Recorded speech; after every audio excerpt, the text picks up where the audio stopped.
Y a continuación, el tema que vamos a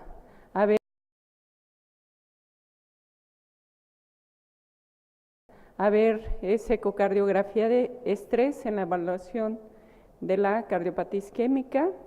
¿Cómo y cuándo? Tengo el gusto de presentar al doctor Julio César Arévalo Aguilar. Él es cardiólogo ecocardiografista de aquí de Tuxtla Gutiérrez, Chiapas. Muchas gracias, doctor.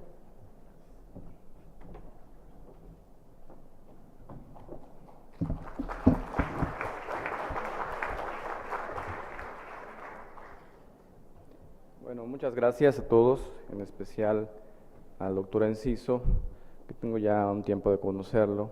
Hemos coincidido muchas veces en algunos congresos en el país y realmente nada más quisiera mencionar que aparte de lo que dijo el doctor Colmenares ayer, él es una excelente persona, un excelente compañero de trabajo y siempre que nosotros nos acercamos al doctor siempre tiene una palabra amiga y un comentario adecuado. Y eso me llena de gusto el saber que nos ha invitado en esta ocasión para presentarnos aquí en nuestra ciudad, para hablar de lo que nosotros hacemos muchas veces no comentado en otros lugares y aprovechamos ahora para poder mencionárselos. Ya en la clase previa, en la plática previa de la doctora Patti, pues me hizo favor ya de abundarles en lo que consiste la forma de hacer cardiología a través de la ecocardiografía. Y lo que nos toca pensar y poder explicarles en este momento, que es la indicación del simposio, es nosotros tenemos que seguir buscando la forma en cómo poder diagnosticar, cómo poder hacer que nuestros pacientes tengan pocas posibilidades de llegar a un infarto agudo del miocardio, pero prácticamente no lo hemos logrado.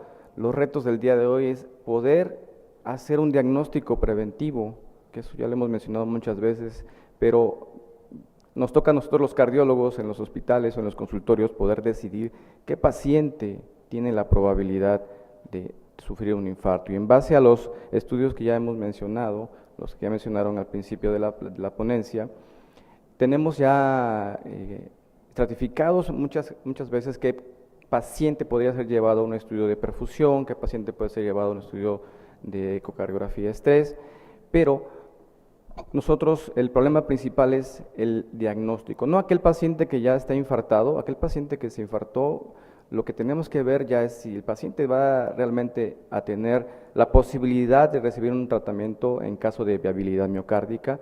La viabilidad significa que el paciente que sufrió un infarto, pero que tiene un tejido isquémico todavía que puede ser recuperable. Y en base a eso, nosotros tenemos que actuar de manera pronta. Muchas veces los pacientes hospitalizados pueden sufrir complicaciones serias, como ya la mencionó la doctora Nuriolu. Y nosotros también debemos saber y poder decidir qué pacientes son llevados a una ecocardiografía de estrés.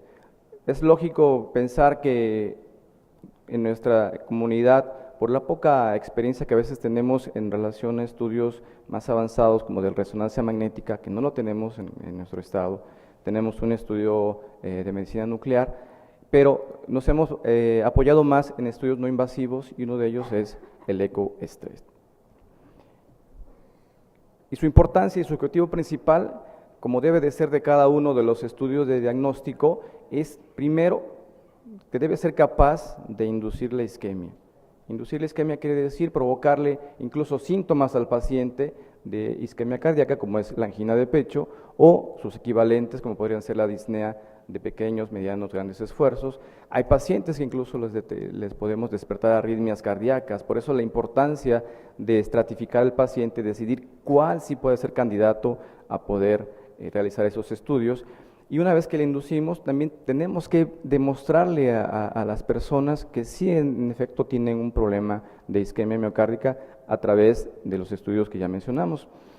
Y esto pues es lógico pensar que un paciente que va a tener isquemia es porque tiene una lesión obstructiva de algunas de las ramas de las arterias coronarias principales, una lesión obstructiva que puede ser mayor al 75%, que son las sintomáticas, o puede ser alguna lesión obstructiva y que muchas veces también se nos va a escapar el diagnóstico, porque recuerden que los estudios tienen una sensibilidad y una especificidad.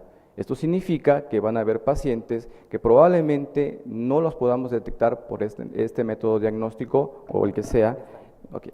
Y lógicamente no vamos a poder interpretar adecuadamente también el estudio en relación a que el paciente no manifieste ningún síntoma o ningún cambio, pero eso no quiere decir que si el paciente ya tuvo un infarto, no agotemos todas las posibilidades diagnósticas para poder decidir si es candidato a una revascularización o no.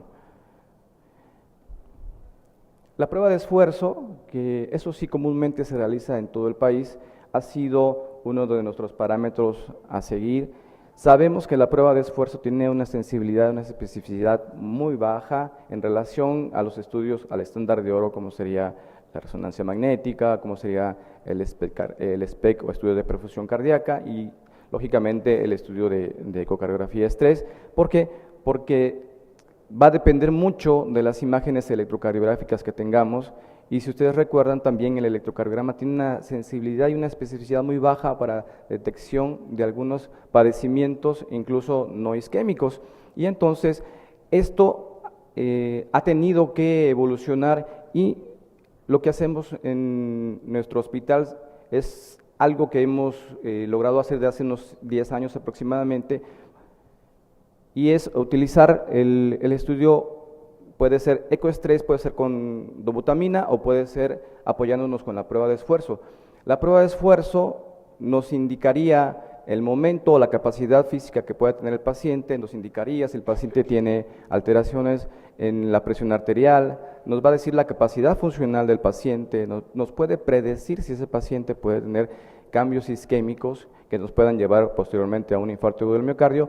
Una vez que ponemos al paciente en el ejercicio, lo llevamos a la máquina de ecocardiografía y vemos las anormalidades que pueden ser vistas prácticamente en este estudio en el ejercicio.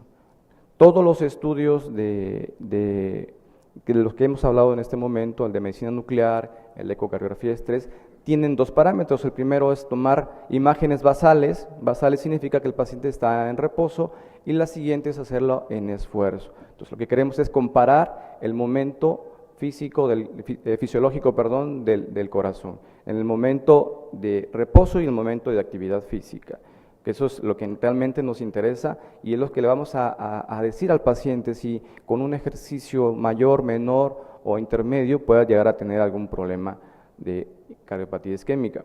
Y entonces en algunos centros hospitalarios de la Ciudad de México o de Guadalajara utilizan lo que es la bicicleta ergonómica o el cicloergómetro, que se utiliza principalmente para aquellos pacientes que tienen muy poca capacidad física durante la etapa ambulatoria, o que tienen dificultades para caminar por dolor de rodillas o de cadera, o porque simplemente este es uno de los métodos un poquito más acercados al ecoestrés. ¿Por qué? Porque el paciente siempre va a estar acostado, y al estar acostado nos va a permitir una visualización constante y siempre vigilando la evolución del paciente. Entonces, estas imágenes son mejor logradas para el ecoestrés con el cicloergómetro. Desgraciadamente son equipos muy caros y que nuestras instituciones muchas veces no pueden cubrir. Y entonces nos apoyamos en la dobutamina. La dobutamina, ustedes saben que es un estimulante de receptores alfa y beta adrenérgicos, y este es capaz de simular lo que es el esfuerzo físico. ¿Por qué? Porque va a incrementar la frecuencia cardíaca, provoca vasodilatación en ocasiones periférica, puede aumentar la contractilidad miocárdica, y esto es lo que realmente hace el ejercicio. Cuando hacemos ejercicio, nuestra presión tiende a subir, no a límites mayores a 10 milímetros de mercurio. Nuestra frecuencia cardíaca puede llegar hasta el doble o el triple de nuestra actividad física, dependiendo de qué tan capaces seamos en hacer el esfuerzo. Y lo que nos interesa una vez que aplicamos la dobutamina es estimular al corazón y ver la contractilidad ascendente que pueda tener el corazón. Lo normal es que una vez que nosotros aplicamos la dobutamina vaya incrementando la frecuencia cardíaca de forma paulatina. Tenemos ya protocolos establecidos, se empieza con 5 microgramos por kilogramo de peso, son las dosis muy bajas, y vamos ascendiendo hasta llegar hasta 40 microgramos, y esto es la dosis tope.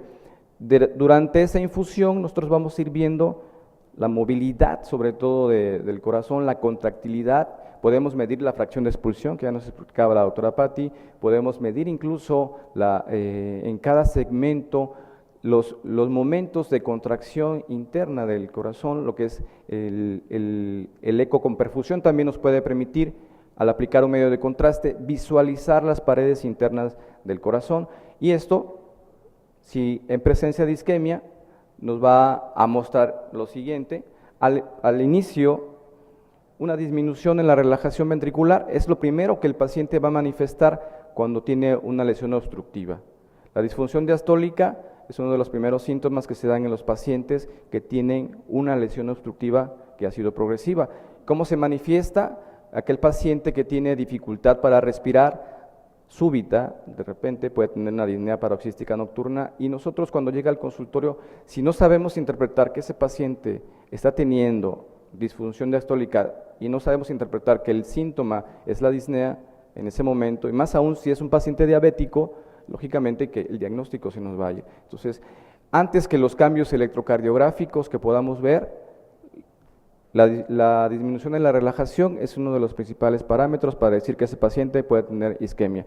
Y si la isquemia progresa y se hace con mucho de más tiempo, si empieza 5, 10, 15, 20 minutos y progresa, en cuanto más progrese el estado isquémico del miocardio, va a haber entonces ya no solamente disfunción diastólica, sino lo que llamamos disfunción sistólica, que ya es la alteración en la contractilidad del miocardio. Las alteraciones de la perfusión, pues ya mencionó la doctora Adriana, que es muy seguro y muy fácil verlo a través de las imágenes de medicina nuclear. Vimos ya las imágenes de defectos de perfusión en los infartos, pero en la ecocardiografía estrés tiene un punto clave que es la que nos va a visualizar prácticamente la contractilidad miocárdica regional, global. Ya vimos los distintos segmentos que existen en el corazón. Y tenemos que tener el conocimiento anatómico del corazón, tenemos que saber en qué área irriga cada arteria coronaria para poder nosotros explicarle a la persona que nos está pidiendo el estudio dónde está la obstrucción en ese momento. Indicaciones que nosotros hemos tomado de varias guías, que son las que debemos seguir prácticamente. Lo primero es aquel paciente que tenga un riesgo coronario, en cualquier tipo de pacientes. Ya mencionaba también hace rato la doctora Patti que no a todos, entonces tenemos que estratificar, y en base a eso los cardiólogos nos llegan los pacientes ya con el diagnóstico de angina estable, angina inestable. Nosotros tenemos que decidir a qué paciente es el que se va a llevar a esto. En aquel paciente que tiene un infarto al miocardio y que tiene angina posinfarto, eso es un paciente que tenemos que determinar si tiene viabilidad, pero ya con el solo hecho de tener angina, ya sabemos que tiene una isquemia residual. La isquemia residual significa que el paciente que tuvo un infarto, pero que su área circundante está teniendo problemas, y quiere decir que ese infarto incluso puede extenderse y sufrir las complicaciones que ya mencionó la doctora en la plática pasada. En aquellos pacientes que se necesita determinar si el bloqueo de rama izquierda, que el bloqueo de rama izquierda es un problema para los estudios de imagen, porque por ejemplo en medicina nuclear el simple hecho de tener bloqueo de rama izquierda no nos permite muy bien en algunas etapas de perfusión, que se ha ido mejorando con las técnicas posteriores. Sin embargo, el bloqueo de rama izquierda en el corazón normal tiene ciertas características que lo van a diferenciar del bloqueo de rama izquierda originado por una obstrucción de la rama izquierda de la descendente anterior. Es lógico que si un paciente tuvo un infarto, va a haber zona de necrosis, va a haber cicatrices que no van a existir en aquel paciente que tiene un bloqueo de rama izquierda que ya es de nacimiento, que no es reciente, que no es de isquemia. La sensibilidad del ecoestrés varía de acuerdo a muchos autores, un 85 al 95%, y esto es debido a que este estudio depende de quién lo esté observando. Se recomienda, la mayoría de los consensos recomiendan que debe de haber más de un observador para que la sensibilidad y la especificidad aumente, y eso es muy importante. Ya conociendo lo que mencionaba en la plática pasada, la imagen esquemática del ventrículo izquierdo, este es el septum interventricular, este es el ápex, esta es la pared inferior, veamos las válvulas de la mitral, la contractilidad sincrónica, el engrosamiento del septum, de la pared inferior adecuada, la apertura de la válvula mitral sincrónica con el cierre de la válvula aórtica, y en base a eso nosotros podemos determinar cuál de las arterias puede ser la afectada. Aquí en este esquema podemos ver cómo el septum interventricular está irrigada por la descendente anterior, como la pared inferior está irrigada por parte de la coronaria derecha y en la pared inferior lateral por la circunfleja la mayor parte de las veces, y entonces con la sola imagen de alteraciones en la movilidad nosotros podemos decirle al clínico o al hemodinamista en qué situación está el paciente y en qué área está la alteración de la perfusión. Estas son, que debería ser en movimiento. Esta es una imagen donde podemos corroborar lo que dijimos hace un momento. El septum interventricular irrigado por la descendente anterior, la coronaria derecha que también irriga la parte posterior del miocardio, del septum, perdón. Tenemos que visualizar al corazón en diferentes imágenes, en esta imagen del eje corto paraesternal, que lo comparamos con el estudio de medicina nuclear, que es como una dona al ventrículo izquierdo, en el centro los músculos papilares, la pared inferior, lateral, la pared anterior y la pared septal.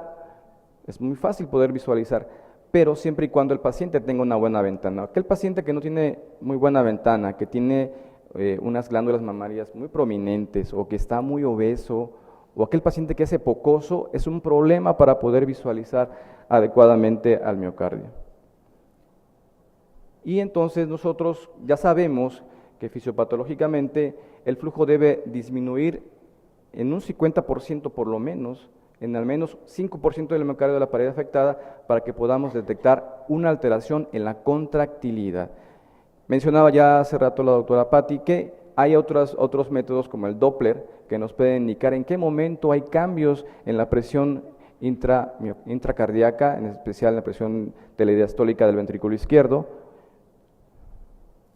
y que a través de la escala de motilidad parietal, que eso no es reciente, ya es una escala antigua, podemos nosotros decir cuando un paciente tiene un miocardio normal, hipoquinético, que es disminución de la movilidad, aquinético que no se mueve, disquinético que aparte de que no se mueve, protruye en sístole, y el que es aneurismático.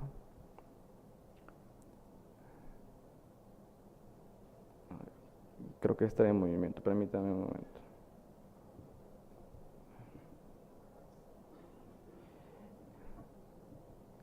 En estos casos de pacientes que no son infartados, que no tienen ninguna alteración en su evolución como isquemia, o sea, un paciente que nada más te dice que tiene datos de dolor, pero que no se manifiesta ni en electro, y que en la prueba de esfuerzo, por ejemplo, en las mujeres, que es a veces muy complicado porque tienen falsos negativos, creo que no lo vamos a poder, tiene falsos negativos. Lógicamente, es un problema hacer un diagnóstico. Hemos tenido pruebas de esfuerzo positivas en mujeres y luego los llevamos a las sanamos.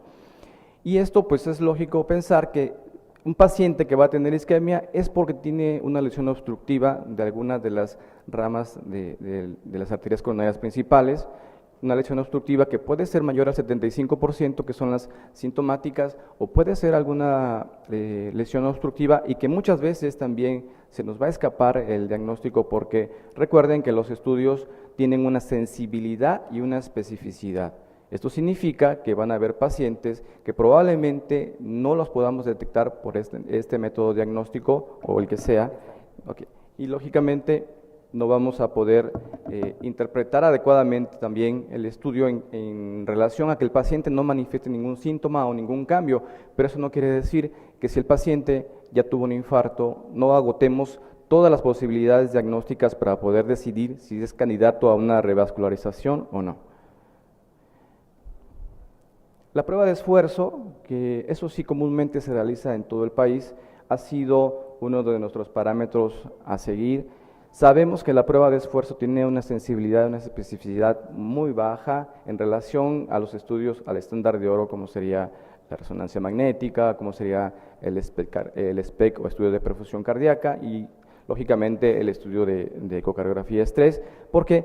Porque va a depender mucho de las imágenes electrocardiográficas que tengamos, y si ustedes recuerdan también el electrocardiograma tiene una sensibilidad y una especificidad muy baja para detección de algunos padecimientos, incluso no isquémicos, y entonces esto ha tenido que evolucionar, y lo que hacemos en nuestro hospital es algo que hemos logrado hacer de hace unos 10 años aproximadamente, y es utilizar el estudio, puede ser ecoestrés, puede ser con dobutamina o puede ser apoyándonos con la prueba de esfuerzo.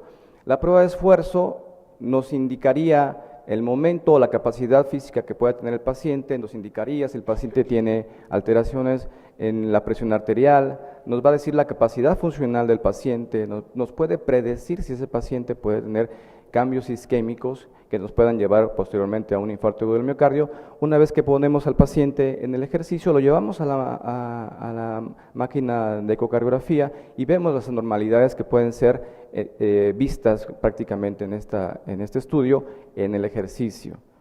Todos los estudios de los que hemos hablado en este momento, el de medicina nuclear, el de ecocardiografía de estrés, tienen dos parámetros. El primero es tomar imágenes basales. Basales significa que el paciente está en reposo, y la siguiente es hacerlo en esfuerzo. Entonces lo que queremos es comparar el momento fisiológico del corazón, en el momento de reposo y el momento de actividad física, que eso es lo que realmente nos interesa, y es lo que le vamos a decir al paciente si con un ejercicio mayor, menor o intermedio pueda llegar a tener algún problema de cardiopatía isquémica.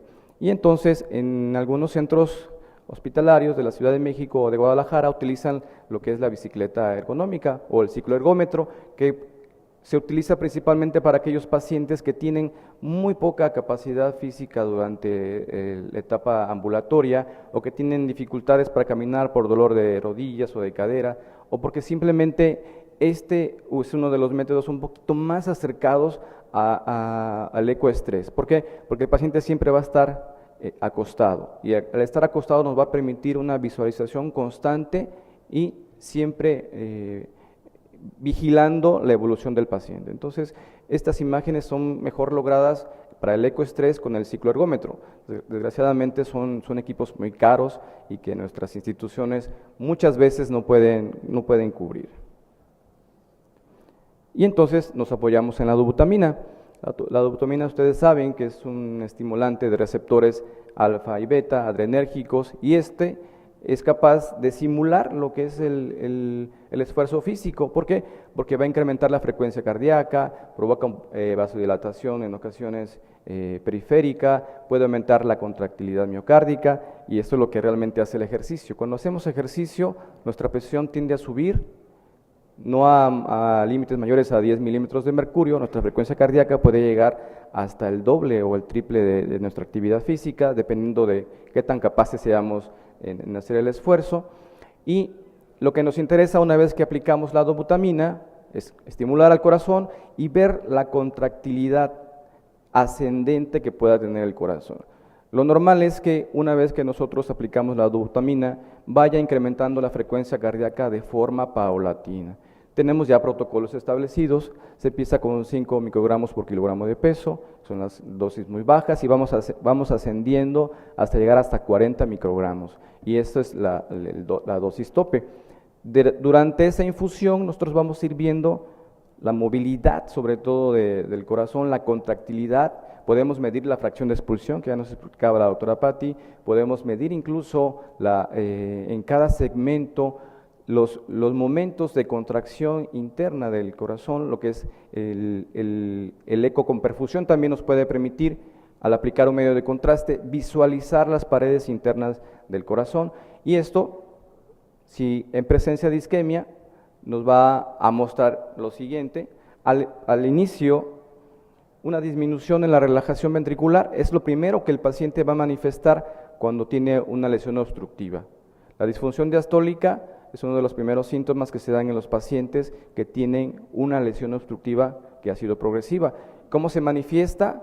aquel paciente que tiene dificultad para respirar súbita, de repente puede tener una disnea paroxística nocturna, y nosotros cuando llega al consultorio, si no sabemos interpretar que ese paciente está teniendo disfunción diastólica y no sabemos interpretar que el síntoma es la disnea en ese momento, y más aún si es un paciente diabético, lógicamente que el diagnóstico se nos vaya. Entonces, antes que los cambios electrocardiográficos que podamos ver, la disminución en la relajación es uno de los principales parámetros para decir que ese paciente puede tener isquemia.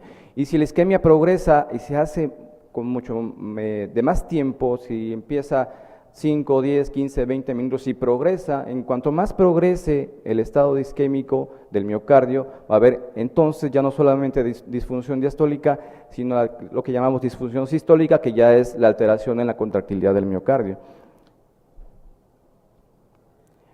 Las alteraciones de la perfusión, pues ya mencionó la doctora Adriana, que es muy seguro y muy fácil verlo a través de las imágenes de medicina nuclear. Vimos ya las imágenes de defectos de perfusión en los infartos, pero en la ecocardiografía estrés tiene un punto clave que es la que nos va a visualizar prácticamente la contractilidad miocárdica regional, global. Ya vimos los distintos segmentos que existen en el corazón. Y tenemos que tener el conocimiento anatómico del corazón, tenemos que saber en qué área irriga cada arteria coronaria para poder nosotros explicarle a la persona que nos está pidiendo el estudio dónde está la obstrucción en ese momento. Indicaciones que nosotros hemos tomado de varias guías, que son las que debemos seguir prácticamente. Lo primero es aquel paciente que tenga un riesgo coronario, en cualquier tipo de pacientes. Ya mencionaba también hace rato la doctora Pati que no a todos, entonces tenemos que estratificar, y en base a eso los cardiólogos nos llegan los pacientes ya con el diagnóstico de angina estable, angina inestable. Nosotros tenemos que decidir a qué paciente es el que se va a llevar a esto. En aquel paciente que tiene un infarto al miocardio y que tiene angina posinfarto, eso es un paciente que tenemos que determinar si tiene viabilidad, pero ya con el solo hecho de tener angina, ya sabemos que tiene una isquemia residual. La isquemia residual significa que el paciente que tuvo un infarto, pero que su área circundante está teniendo problemas, y quiere decir que ese infarto incluso puede extenderse y sufrir las complicaciones que ya mencionó la doctora en la plática pasada. En aquellos pacientes que se necesita determinar si el bloqueo de rama izquierda, que el bloqueo de rama izquierda es un problema para los estudios de imagen, porque por ejemplo en medicina nuclear el simple hecho de tener bloqueo de rama izquierda no nos permite muy bien en algunas etapas de perfusión, que se ha ido mejorando con las técnicas posteriores. Sin embargo, el bloqueo de rama izquierda en el corazón normal tiene ciertas características que lo van a diferenciar del bloqueo de rama izquierda originado por una obstrucción de la rama izquierda de la descendente anterior.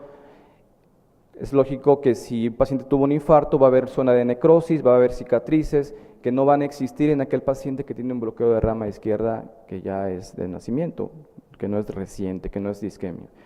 La sensibilidad del ecoestrés varía de acuerdo a muchos autores, un 85 al 95%, y esto es debido a que este estudio depende de quién lo esté observando.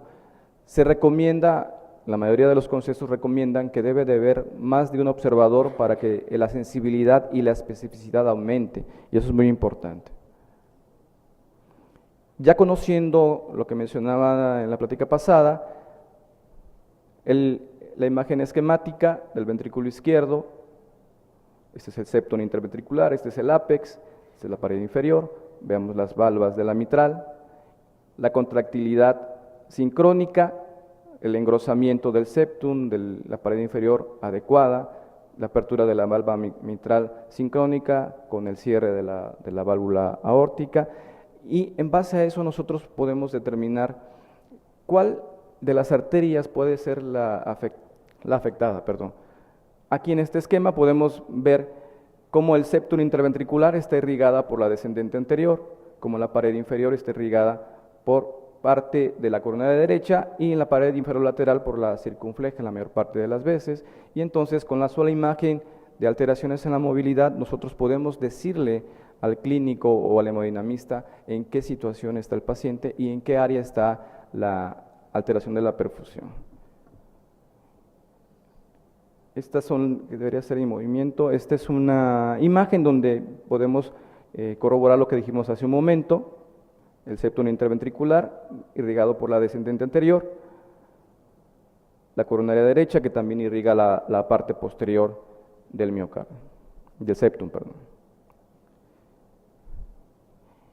Tenemos que visualizar al corazón en diferentes imágenes, en esta imagen del eje corto paraesternal, que lo comparamos con el estudio de medicina nuclear, que es como una dona al ventrículo izquierdo, en el centro los músculos papilares, la pared inferior, lateral, la pared anterior y la pared septal. Es muy fácil poder visualizar, pero siempre y cuando el paciente tenga una buena ventana. Aquel paciente que no tiene muy buena ventana, que tiene unas glándulas mamarias muy prominentes o que está muy obeso, o aquel paciente que es hipocoso, es un problema para poder visualizar adecuadamente al miocardio. Y entonces nosotros ya sabemos que fisiopatológicamente el flujo debe disminuir en un 50% por lo menos, en al menos 5% del miocardio de la pared afectada para que podamos detectar una alteración en la contractilidad. Mencionaba ya hace rato la doctora Patti que hay otros métodos como el Doppler que nos pueden indicar en qué momento hay cambios en la presión intracardíaca, en especial en la presión telediastólica del ventrículo izquierdo, y que a través de la escala de motilidad parietal, que eso no es reciente, ya es una escala antigua, podemos nosotros decir cuando un paciente tiene un miocardio normal, hipoquinético, que es disminución de la movilidad, aquinético que no se mueve, disquinético que aparte de que no se mueve, protruye en sístole, y el que es aneurismático.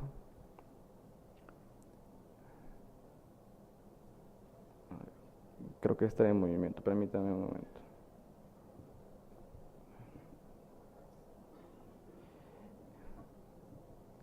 En estos casos de pacientes que no son infartados, que no tienen ninguna alteración en su evolución como isquemia, o sea, un paciente que nada más te dice que tiene datos de dolor, pero que no se manifiesta ni en electro, y que en la prueba de esfuerzo, por ejemplo, en las mujeres, que es a veces muy complicado porque tienen falsos negativos, creo que no lo vamos a poder, tiene falsos negativos, lógicamente es un problema hacer un diagnóstico. Hemos tenido pruebas de esfuerzo positivas en mujeres, y luego los llevamos a la sala de hemodinamia y se encuentra con coronarias normales.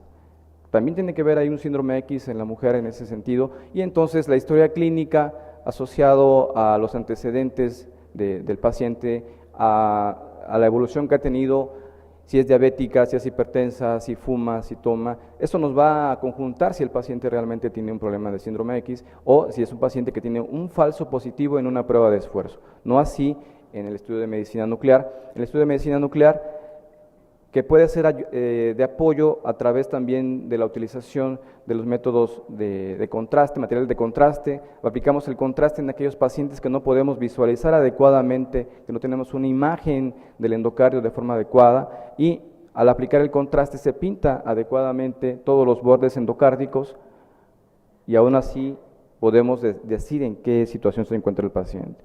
Es un poco mal decirlo, pero el estudio de contraste es muy complicado para las autoridades comprarlo, ignoro por qué, ¿verdad? Que sería de gran ayuda. Finalmente, las guías nos dan ya muy preciso la indicación de un ecoestrés, aquellos pacientes que tienen síntomas en una prueba de esfuerzo, que no fue concluyente, que no logró a la capacidad física que deseamos. Recuerden que para que tengamos una sensibilidad debe ser llevado a una frecuencia cardíaca más allá del 85% para que pueda ser determinada como viable. A esos son los que tienen clase 1, los que tienen estratificación de riesgo después de un infarto, también tienen que ser llevados a ecodobutamina si no se puede tener a la mano un estudio de medicina nuclear o un estudio de resonancia magnética. Es importante también precisar que en esas áreas donde sí existe la posibilidad de hacer esos estudios, podemos diferir de hacer un ecoestrés y hacer un estudio de resonancia magnética dependiendo del estado del paciente. ¿sí? Si el paciente está en terapia intensiva, si el paciente está en un área que no puede ser trasladado, el ecoestrés es la mejor opción. ¿Por qué? Porque es portátil, es no invasivo, es fácil de utilizar. Lógicamente tiene que haber un equipo bien entrenado. Sí. Ya por último, esta son una gráfica donde nosotros mostramos la sensibilidad y especificidad. Vean cómo el ecoestrés por ejercicio físico es casi similar al ecodobutamina, la sensibilidad del 85% en promedio en sensibilidad y especificidad. El dipiridamol casi no lo utilizamos, nos provoca un poquito de problemas de alteraciones en la conducción en aquellos pacientes diabéticos. Ok, muchas gracias.